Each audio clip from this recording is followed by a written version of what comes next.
셋째 주 둘째 날입니다. 본향을 향할 때 기도로 시작하기.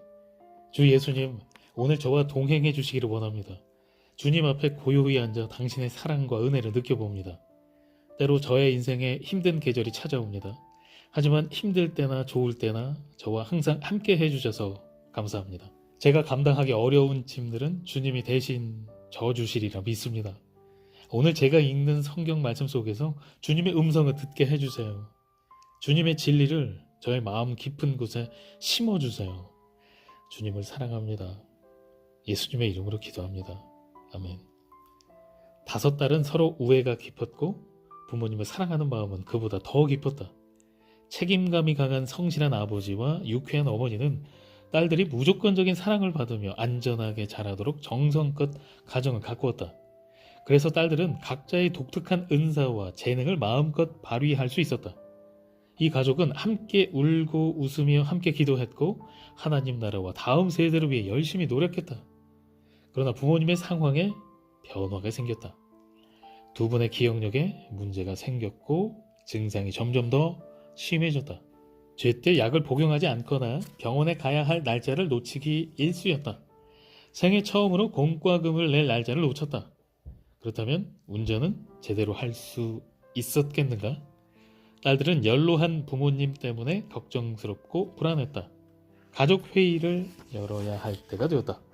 딸들은 부모님을 돌보는 책임을 어떻게 감당해야 할지 대화를 나누고 책임을 분담하기로 했다. 시간적인 여유가 많은 딸도 있었고 병원 진료 약속이나 가계부 정리처럼 더 실제적인 일을 처리하는데 능숙한 딸도 있었다. 어떤 딸들은 매일 부모님 집을 방문하거나 안부 전화를 하는 일을 맡았다. 모두 각자 맡은 책임을 열심히 감당했다. 그들은 몇 달 동안 이런 방식으로 부모님을 잘 돌볼 수 있었다. 어머니와 아버지는 적정한 돌봄을 받고 정상적인 생활을 할 수 있었다. 그러다가 두려워하던 긴급 전화가 걸려왔다. 아버지가 넘어져 엉덩이뼈가 골절되었다는 것이다. 아버지가 병원에 입원하고 재활 치료를 받을 수 있도록 모든 계획을 수정해야 했다. 치매 증상이 더욱 심해지는 어머니를 돌보는 일도 병행해야 했다. 어머니를 돌보는 일은 아버지를 간호하는 것처럼 세심한 관심이 필요했지만 돌봄의 수준이 완전히 달랐다. 자매들은 서로 더 자주 전화로 대화를 나누고 문자 메시지를 주고받으면서 새로운 돌봄의 틀을 마련했다. 아버지는 천천히 회복되었고 어머니는 아버지가 집에 계시지 않았다는 사실을 받아들였다. 그리고 병문안을 가서 아버지 곁에 한참 머무르며 마냥 행복해했다. 새로운 일상이 자리를 잡는데 꼬박 1년이 걸렸다. 딸들에게는 많이 힘든 시간이었다. 그들은 이제 거의 매일, 때로는 시간마다 전화로 의논하고 문자 메시지로 대화를 나눈다. 또 의료진의 지시대로 충실히 과제를 수행했고 아버지가 필요한 재활훈련을 받고 어머니가 기억훈련을 할 수 있는 시설로 옮기는 일도 무사히 처리했다. 같은 도시에 사는 딸들은 부모님을 매일 방문해 빨랫감을 세탁하는 일을 맡았고 다른 도시에 사는 딸들은 재정적으로 돕고 의료진과 소통하는 일을 맡았다. 그들은 어떻게 해야 가장 편안하게 부모님을 돌봐드리며 어떻게 하는 것이 부모님을 사랑하고 공경하는 것인지 잘 몰라서 마치 계란 껍질 위를 걷는 것처럼 늘 조심스러웠다. 딸들은 1년 동안 핸드폰을 머리맡에 두고 자면서 급한 전화가 걸려올 경우에 대비했다. 그런데 모든 상황이 호전되는 것처럼 보이던 중 갑자기 아버지의 건강이 극도로 악화되었다. 엉덩이 부위가 감염되고 곧바로 폐렴 증세가 나타난 뒤 기력이 급속도로 떨어졌다. 모든 딸이 사랑하는 아버지 곁을 지키고 이 상황에 놀라서 혼란스러워하는 어머니를 돌봐드리려고 친정집으로 달려왔다. 아버지가 회복될 가망성은 없었다.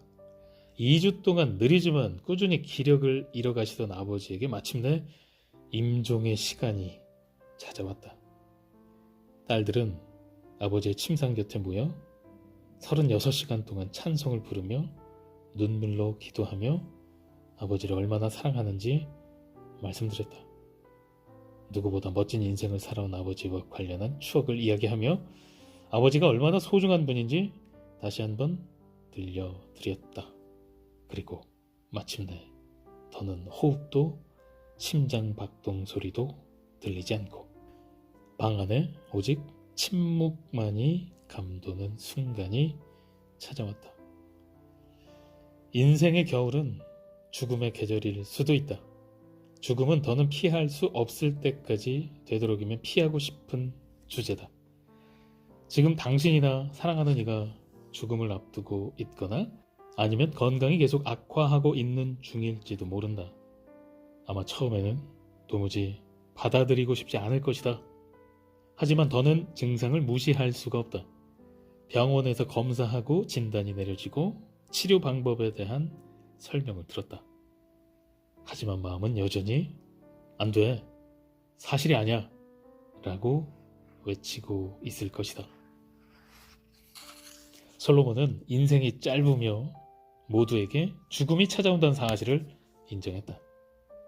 그는 누가 우리를 스올에서 건져낼 수 있느냐고 되묻는다. 히브리어 스올은 사람이 죽은 뒤 가는 무덤이라는 뜻이다. 영어 성경인 킹 제임스 성경은 시편 89편 48절의 이 단어를 무덤의 손이라고 번역한다. 다시 말해 이것은 죽음을 가리키는 표현이며 천국이나 지옥을 가리키지는 않는다.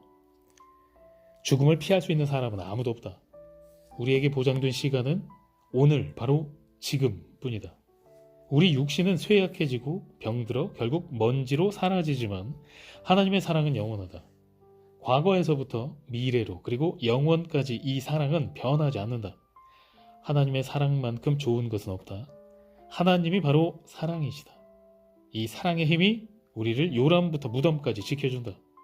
우리는 이 사랑에 대한 응답으로 마지막 숨을 거둘 때까지 하나님과 언약 관계를 맺어야 하고 또 그것을 지켜야 한다. 우리는 하나님이 우리에게 주신 단순하지만 확실한 명령을 지킴으로 이 관계를 누릴 수 있다. 그 명령은 우리를 보호하고 축복하며 우리가 다른 사람을 축복하도록 하나님이 우리에게 주신 경계선이다. 어머니가 하나님 곁으로 가시기 불과 몇 주 전에 나는 어머니를 찾아뵈었다. 어머니와 이별할 날이 얼마 남지 않았다고 생각하자 너무나 슬퍼서 눈물이 나왔다. 마음이 너무 아팠다. 어머니는 영롱한 푸른 눈동자로 나를 가만히 바라보더니 이렇게 말씀했다. 이 세상에서 떠나는 것은 내 육신뿐이란다. 내 사랑은 너와 영원히 함께 할 거야. 사랑은 절대 실패하지 않거든. 하나님은 사랑이시고 사랑은 영원하단다. 내 사랑이 항상 너와 함께 있을 거야. 하나님의 사랑과 우리가 사랑하는 이들의 사랑은 죽음으로 사라지지 않는다. 우리가 그들을 그리워하는 이상 그 사랑은 계속 우리와 함께 있다. 다윗은 죽음이 두려울 때 여호와께 부르짖으라고 권한다.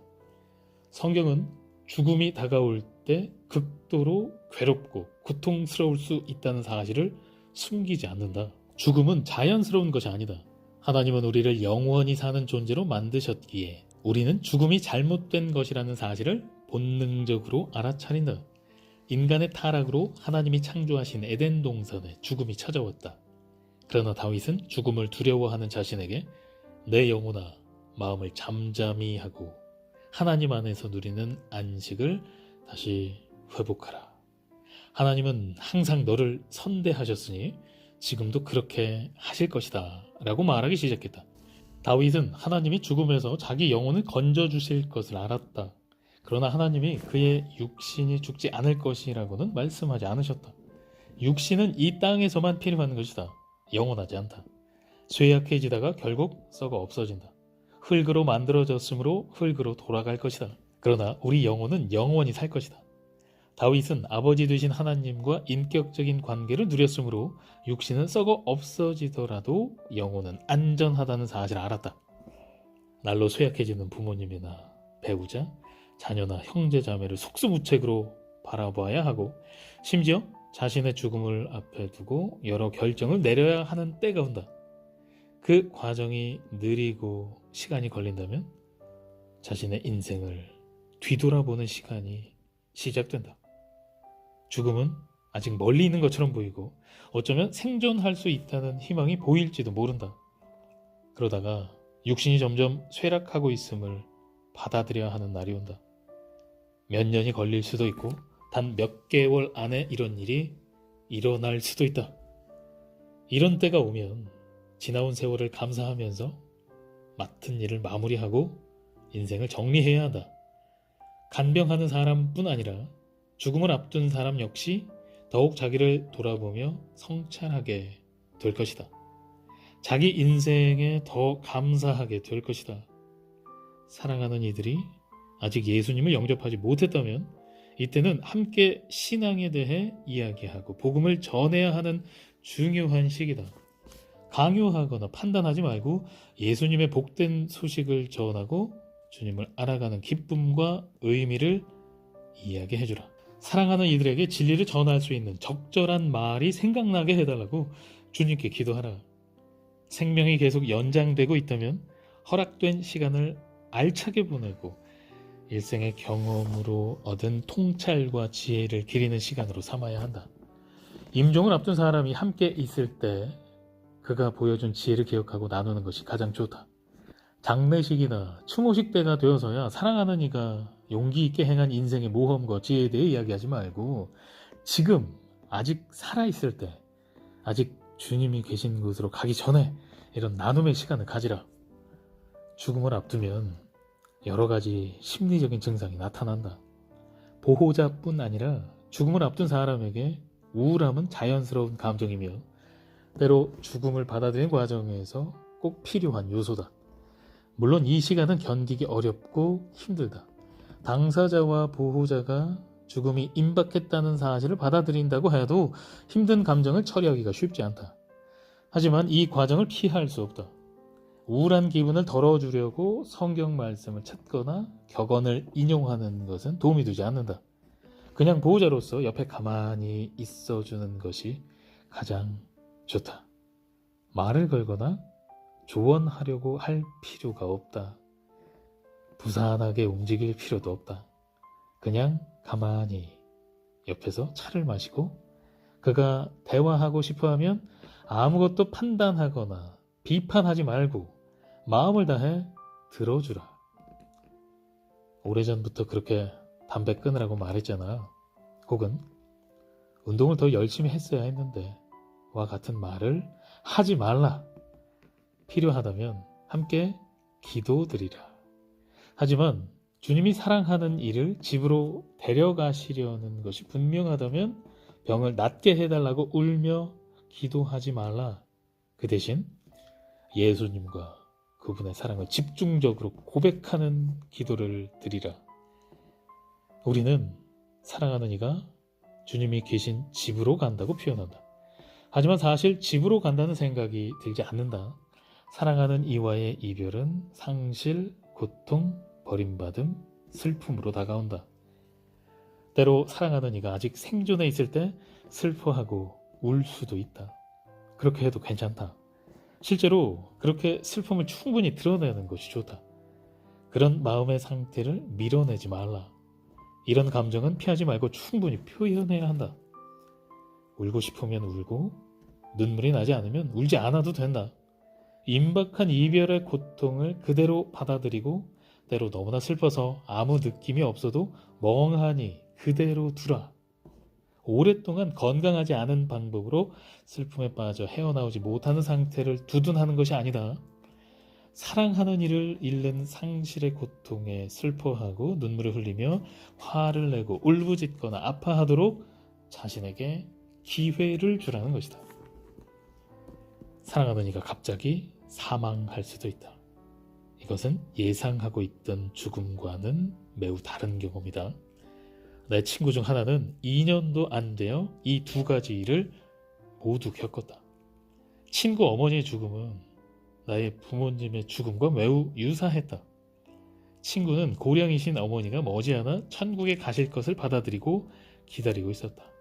피할 수 없는 이별에 적응하고 작별을 고할 시간이 있었다. 그러나 남편이 갑작스럽게 사망했을 때는 엄청난 충격을 받았다. 그날 친구는 주방에 서서 점심을 먹고 있던 남편과 대화를 나누고 있었다. 그런데 불과 30분 뒤 남편을 팔에 안고 필사적으로 심폐소생술을 시도해야 했다. 이미 남편의 숨이 끊어졌다는 사실을 도저히 받아들일 수 없었다. 친구가 남편의 죽음을 받아들이기까지는 오랜 시간이 걸렸다. 우리는 이런 일을 어떻게 대비할 수 있을까? 가장 중요한 방법은 평상시에 사랑하는 이들과 사랑하고 용서하며 서로 용납하는 관계를 유지하는 것이다. 종종 아무 조건 없이 사랑한다고 말해줘야 한다. 나의 친구는 남편과의 관계에서, 자녀들은 아버지와의 관계에서 아무 후회가 없었다고 진심으로 말할 수 있었다고 한다. 그러면서 남편을 얼마나 사랑했는지, 그의 아내가 되어 얼마나 자랑스러웠는지, 천국에서 다시 만날 날을 얼마나 고대하는지 손을 잡고 다시 한번 말해줄 수 있으면 손을 잡고부터 손을 잡고 다시 한번 말해줄 수 있으면 좋겠다고 말했다. 친구는 작별을 고할 시간은 없었지만 이 이별이 잘 가요가 아니라 다시 만나요 라는 뜻임을 알기에 마음의 평안을 얻을 수 있었다. 이런 일들을 경험하면 때로 파자마데이라는 이벤트가 필요할 수도 있다. 침대로 들어가 이불을 감싸고 눕거나 소파에 웅크리고 눕거나 따뜻한 담요로 온몸을 감싸고 찬양 연주곡을 틀어놓고 낮잠을 자는 식으로 자신만의 공간에 틀어박혀 보내는 것이다. 초를 켤 수도 있고 좋아하는 커피나 차를 마시거나 좋은 영화를 볼 수도 있다. 치유의 공간과 시간을 자신에게 주라. 아무것도 하지 말고 아무 일도 하지 말고 쉬라. 괜찮지 않아도 괜찮다. 현재 우리는 죽음을 위생 처리하면서 일상의 공간에서 죽음을 제외해버렸다. 우리의 증조부들은 집에서 온 가족이 둘러앉은 가운데 침상에서 임종을 맞았다. 죽음이 일상의 일부였고 아이들은 조부모의 임종 자리에 함께하며 죽음을 받아들이는 법을 배웠다. 사람들은 사랑하는 이의 죽음에 마음껏 눈물을 흘리고 슬퍼한 뒤 그 슬픔을 이기고 다시 살아가는 법을 배웠다. 이제 우리 자녀와 손자, 손녀가 죽음을 일상의 하나로 경험하도록 되돌릴 때다. 우리가 육신으로만 이루어진 존재가 아니라는 것을 배우도록 도와야 할 때다. 우리는 썩어 없어질 육신의 옷을 입고 잠시 사는 영적인 존재다. 육신을 벗어버릴 날이 올 때 우리는 그 옷을 입고 살았던 위대한 시간을 축하하며 육신을 향해 작별의 인사를 고할 수 있다.